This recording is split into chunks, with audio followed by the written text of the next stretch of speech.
영원히 거하느니라. 아멘. 오늘 이 아침에도 우리 주님으로부터 오는 크신 은혜와 평강이 권사님과 또한 여러분들과 함께 하시기를 바랍니다. 아멘. 감사합니다. 자, 오늘은 계명을 지키며 따르는 의인이라는 제목으로 함께 은혜를 나누고자 합니다. 오늘 요한은 에베소에 있는 교인들한테 편지를 쓰거든요. 이 편지를 쓸 때 이 사람이 그들을 어떻게 여기냐면 자기의 자녀들, 자기의 손자들, 자기의 아들들 이런 마음으로 씁니다. 그래서 여기 보면 12절에 보면 뭐라고 되어 있냐면 자녀들아 이렇게 시작합니다. 자녀들아 내가 너희에게 쓰는 것은 너희 죄가 그의 이름으로 말미암아 사함을 받았다. 이 굉장히 중요한 사실을 알아라고 얘기를 합니다. 우리가 죄 사함 받았다는 그 은총을 깨닫지 아니하면 크리스찬으로서 성도로서 예수님을 믿는 사람으로서의 자격이 없어요. 우리가 죄 사함을 받았기 때문에 하나님의 자녀가 됐고 하나님의 자녀가 됐기 때문에 하나님을 뭐라고 부를 수 있습니까? 아빠라고 부를 수 있습니다. 그런데 자녀가 아버지에게 아버지라고 부르지 못하는 홍길동 같은 삶을 살면 그냥 우리 쉽게 시쳇말로 얘기하면 도둑놈 같은 삶을 사는 거예요.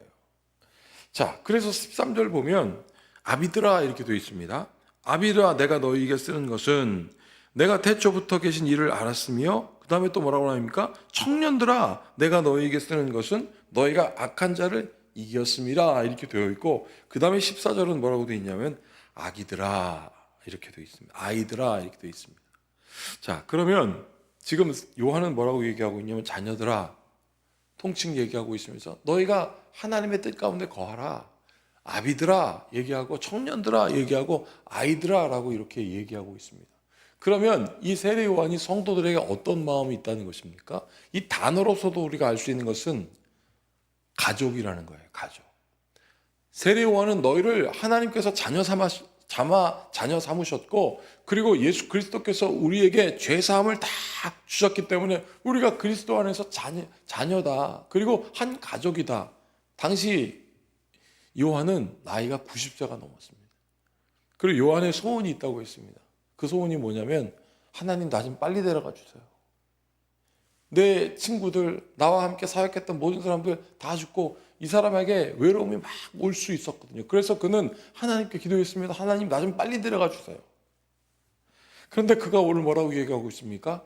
나한테는 종말이 가까웠다. 내가 하나님께 가야 될 시간은 가까웠지만 내가 너희들이 꼭 하고 싶은 말이 있다. 그게 무엇이냐면 그리스도 안에 거하라는 것입니다. 그러면 그리스도 안에 거하는 게 뭘까? 그러면서 요한은 옛 계명과 새 계명에 대해서 얘기하고 있는데요. 자, 2장 1절을 한번 보십시오. 여기 또 나옵니다. 나의 자녀들아. 가족이에요. 나의 자녀들아. 내가 이것을 너희에게 쓰면 너희로 뭐 하지 않게 한다고요? 너희로 죄를 범하지 않게 하려 함이라. 만일 누가 죄를 범하여도 아버지 앞에서 우리에게 대언자가 있으니 곧 의로우신 예수 그리스도시니라. 이렇게 되어 있습니다. 여기서 대언자 예수님, 우리가 죄를 지었다 할지라도 예수님께서 우리를 위하여 변호해 주신다. 제가 우리 권사님 여기 계시지만 우리 성도들이 저를 향하여 기도해 주실 때 어떤 마음일까 제가 한번 생각해 봤습니다. 그 마음은 이거예요. 안식환 목사가 나한테 이렇게 했으니까 나한테 일 줬지? 아 근데 그분은 열을 줬지? 이거 막 계산해서 제 편을 드는 것이 아니라 뭡니까? 무조건 제 편을 듭니다. 왜냐하면 제가 거짓 행하지 않았다는 것을 알고 있기 때문이거든요. 그래서 저는 우리 성도들과 있으면 제일 안정감을 누립니다. 지금 요한은 뭐라고 얘기하고 있냐면 예수님이 너희에게 대언자라고 하면 예수님은 너희를 무조건 믿는다. 뭐 했을지라도 죄를 지었을지라도. 이 이야기는 우리가 죄를 지었지만 대언자 예수님께서 뭐라고 말씀하셨냐면 내가 대신 짓게요. 하나님 내가 대신 질 테니까 저 사랑하는 사람들 나를 믿는 사람들은 죄값을 치르지 않게 해주세요 라고 얘기를 합니다. 예수님께서 말씀하시는 죄값은 영원한 형벌, 영원한 지옥, 영원한 아픔 속에 있게 하는 거거든요. 그거 내가 대신 지겠다. 여러분 이것만으로도 여기 1절에 보면 대언자가 있으니 예수님이 우리를 위하여 대신 말한다고 하시니 그것만으로도 우리는 만족해야 할 것입니다. 예수님께서 대언해 주세요. 때때로는 우리가 신앙생활 열심히 하고 예배생활 열심히 하고 성도를 섬기를 잘해도 갑갑해 죽을 때가 있어요. 막 왜 이렇게 답답하지? 이유를 모르겠어요. 제가 요즘 이유 없이 얼굴이 따가워요. 어제 막 이렇게 탱탱 붓더라고요. 그래서 왜 이렇게 붓지? 막 하다가 인터넷을 검색했더니 차가운 얼음을 얼굴에다 붙이라는 거예요. 쫙 붙이면서 생각했습니다. 때로는 내가 마음이 막 들끓 것 같고 때로는 내가 힘들어도 예수님께서 나를 차갑게 외면하는 것이 아니라 하나님께서 나의 죄를 다 덮으시니 내가 흥분하지 말아야지. 사랑하는 여러분, 신앙생활 열심히 하고 하나님의 말씀 가운데 살아가도 우리의 마음 가운데 막 들끓 듯한 어려움이 있을 때 예수님께서 우리의 모든 것을 다 씻어주시고 대언하시는 예수님을 바라보는 여러분들 되기를 축복합니다. 예수님 바라봐야 돼요. 그래서 2절 뭐라고 되어 있습니까? 그는 우리 죄를 위한 화목제물이니 우리만 위할 뿐 아니요 온 세상의 죄를 위하심이라. 하나님께서는 보편적인 은혜로 다 사해 주셨는데 이 세상의 수많은 것들을 조건 없이 다 사랑해 주셨다 그랬어요. 제가 좀 전에 뭐라고 말씀드렸습니까? 우리가 그 어떤 죄를 져도 예수님께서 대언하신다고요. 뭐라고요? 저 죄 내가 뭐라고 졌는지 다 알고 있습니다. 저 사람이 죄를 지어서 말 한마디 못하는데 내가 대신 지겠습니다 라고 하는 예수님의 그 사랑은 인류 모든 사람들에게 있습니다. 그런데 왜 인류에 있는 모든 사람들이 주님께 돌아가지 않을까요? 3절 보세요. 우리가 그 계명을 지키면 이로써 우리가 그를 아는 줄로 알 것이다. 하나님의 계명, 예수님의 말씀 가운데 있으면 하나님을 알 것이다. 그러면서 또 아는 얘기가 나옵니다. 4절. 그를 아노라 하고 그의 계명을 지키지 아니하는 자는 거짓말하는 자요 진리가 그 속에 있지 아니하되. 하나님의 말씀을 사모하고 하나님의 말씀을 상고한다면 여러분 두렵고 떨리는 마음으로 주님 내 입술에 자갈을 매겨 주시거나 아니면 거짓으로부터 자유하게 하여 주시옵소서.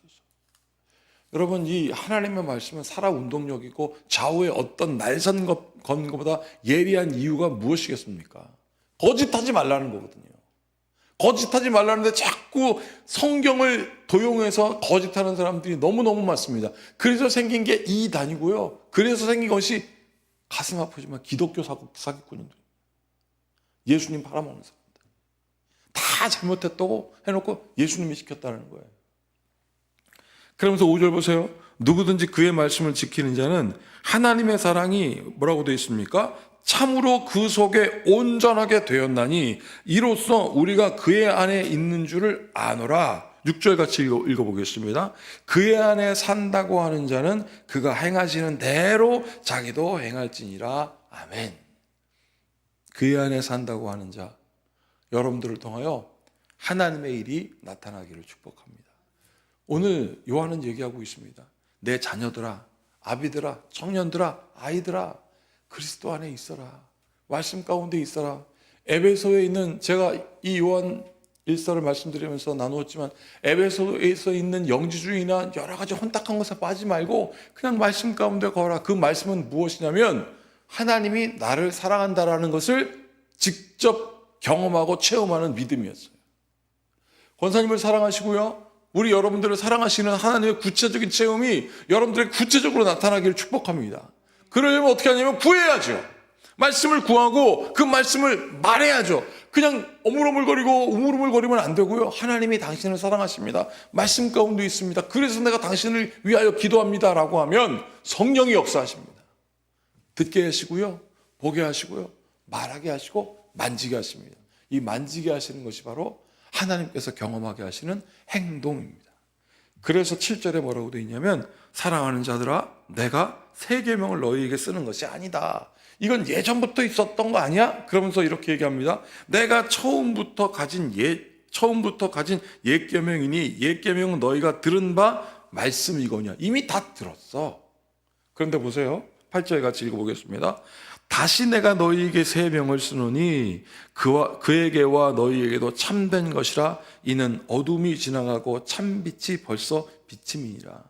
하나님의 말씀 옛 계명을 이미 믿은 사람들은요 우리를 통하여 하나님의 새 계명이 나타난다라고 지금 세례 요한은 우리에게 전하고 있습니다.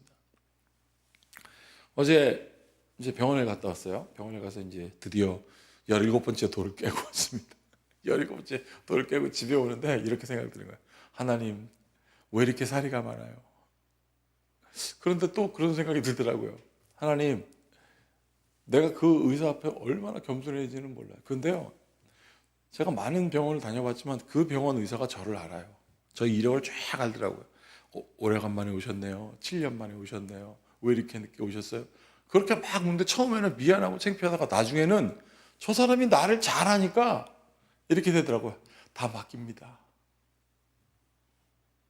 한꺼번에 돌이 2개씩 깨지고 막 이렇게 됐어요. 그래서 어제는 오히려 감사하더라고요. 비록 힘들지만. 오늘 이 말씀 가운데 한번 적용해 보겠습니다. 하나님께서 우리의 모든 과오를 다 아십니다. 그리고 그 과오에 따라 하나님이 우리를 치료하시고 지켜주시고 보호하시고 지켜보신다는 사실을 믿는 자들에게는 무엇이 생기냐? 안정감이 생깁니다. 안정감이 생기면요, 그 다음에 누군가에게 담대하게 말할 수 있어요. 예수님께서 나와 함께 하셨다. 여러분, 그래서 16절 17절 이렇게 보십시오. 이는 세상에 있는 모든 것이 육신의 정욕과 안목의 정욕과 이생의 자랑이니 다 아버지께로부터 온 것이 아니고 세상으로부터 온 것이라. 17절 같이 읽어보겠습니다. 이 세상도 그 정욕도 지나가되 오직 하나님의 뜻을 행하는 자는 영원히 거하느니라. 아멘. 여러분, 우리의 걱정은 절대 예수님께서 주시지 않습니다. 우리가 짜증나는 것도 예수님께서 절대 주시지 않습니다. 이게 뭐예요? 다 세상에 있는 모든 것들로 나옵니다. 안목의 정욕, 이생의 정욕으로부터 다 나온다고 요한은 얘기하고 있습니다. 그러면 이것부터 우리가 탈탈탈 털어져 나갈 수 있는 방법은 무엇이냐면 17절, 이 세상도 그 정욕도 다 지나간다는 것을 우리가 알아야 합니다. 다 지나가고, 예수님께서 세상은 다 지나가고 요동치고 변할지라도 주님께서는 그 자리에 딱 계십니다. 그 제자리에 계신 하나님께서 오늘도 말씀을 우리에게 주셨습니다. 그 말씀을 상고하는 자들은 주님을 볼 것입니다. 주님을 볼 것이고요, 입으로 말하게 될 것이고요, 손으로 행하는 능력이 있을 것입니다. 오늘도 이 말씀을 굳게 지키면서 계명을 지키며 따르는 의인의 삶을 통하여 주님께서 주시는 은혜가 나타난다는 것을 굳게 믿고 그 은혜의 통로로 주여 나를 삼아 주시옵소서 고백하는 이 시간 되시길 바라겠습니다. 함께 같이 기도하겠습니다. 하나님, 옳은 길 따르라 주의 길을, 주 예수의 나라 이 땅에 임함을 우리가 노래하면서 어찌하여 우리가 이생의 정욕과 안목의 정욕으로 흔들릴 수 있겠습니까? 그러나 주님, 우리는 연약하여 그것에 흔들릴 수밖에 없습니다. 그럼에도 불구하고 흔들린 중에도 주님께 뿌리를 내려놓고 있사오니 하나님 아버지여, 이 세상이 다 정욕과 안목의 하나님 일들이 다 지나가고 하나님 아버지 곧께서 주님을 바라보는 주의 성도들 되게 하여 주시옵소서. 세상의 무질서함이 우리를 하나님 아버지여 넘어뜨리고 그 무질서함을 오히려 부러워하는 일이 있었다면 하나님 아버지, 오늘 이 말씀을 붙들고 다시 한번 주님께 거하여 주 안에 거하는 안정감을 누리게 하여 주시고, 말씀 가운데 주의 성도의 놀라운 옳은 길을 따르는 의인의 삶을 살게 하소서. 예수님의 이름으로 기도하옵나이다. 아멘. 이제 모두 주님께서 가르치신 기도를 드리겠습니다. 하늘에 계신 우리 아버지, 아버지의 이름을 거룩하게 하시며 아버지의 나라가 오게 하시며 아버지의 뜻이 하늘에서와 같이 땅에서도 이루어지게 하소서. 오늘 우리에게 일용할 양식을 주시고 우리가 우리에게 잘못한 사람을 용서하여 준 것 같이 우리 죄를 용서하여 주시고 우리를 시험에 빠지지 않게 하시고 악에서 구하소서. 나라와 권능과 영광이 영원히 아버지의 것입니다. 아멘. 계명을 지키며 따르는 의인의 삶 살 수 있도록 해달라고 우리 모두 함께 주님을 의지하면서 같이 기도하시겠습니다.